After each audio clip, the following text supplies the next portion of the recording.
नमस्कार, मैं हूं समर्थ श्रीवास्तव और आप देख रहे हैं यूपी तक। आज हम बात करेंगे अखिलेश यादव की होने वाली सहयोगी दलों के साथ बैठक की और उनकी आने वाली रणनीति को लेकर।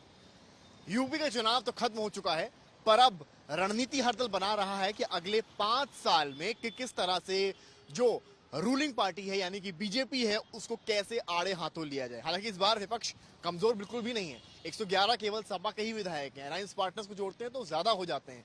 तो पिछली बार की जहां पे 56 थे, इस बार विधायकों की टोली जो है वो बढ़ गई है। तो इस बार सदन में हंगामा होना तो तय है और रोड पर आपको बवाल होता भी तय नजर आता है। और इसी बीच में खबर यह आती है कि अखिलेश यादव नेता प्रतिपक्ष बन जाते हैं।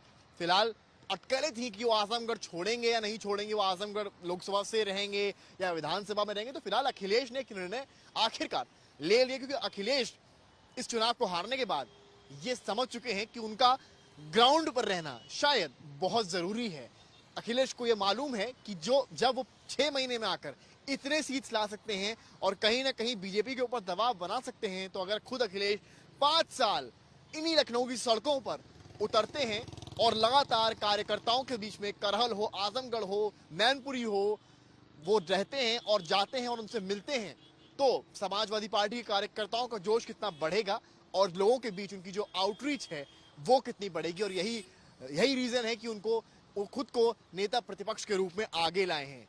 बैठकों का दौर भी इस बीच में जारी है। अभी कल ही सारे जीते हुए विधायकों के साथ अखिलेश ने एक बैठक ली है, जिसमें उनके नेता प्रतिपक्ष होने की बात सामने आई और उन्होंने खुद इस बात को स्वीकारा।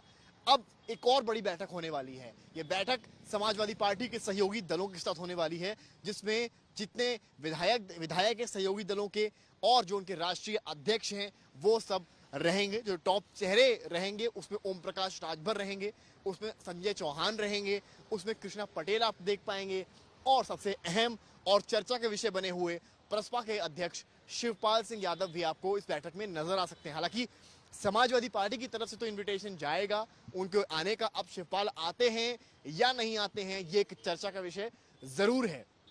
और ये चर्चा का विषय क्यों है? क्योंकि अभी हाल ही में हुई बैठक में शिवपाल नाराज हुए, क्योंकि शिवपाल का मानना था कि उनको इस बैठक में बुलाना जाना चाहिए था, पर शिवपाल उस बैठक में नहीं गए और उसके बाद वो सीधे कुछ मीडिया वालों से बात करने के बाद इटावा के लिए रवाना हो गए। तो अब देखना ये दिलचस्प होगा कि कल की जो सहयोगी दलों के साथ बैठक होनी है उसमें शिवपाल सिंह यादव नजर आते हैं या नहीं। पर इन बैठकों का जो सिलसिला है, इससे एक बात तो साफ है, अखिलेश इस बार खाली नहीं बैठने वाले हैं। इस बार पार्टी ऑफिस या अपने घर पर नहीं बैठने वाले हैं। अखिलेश ने रणनीति तय कर ली है। अब अगर आप पिछले 12 या 15 दिन के देखेंगे तो अखिलेश कई दौरे कर चुके हैं चुनाव हारने के बाद भी, जिसमें करहल है, सीतापुर है, आजमगढ़ है और वो लखनऊ में भी 2-3 बार आपको ग्राउंड पर नजर आए होंगे।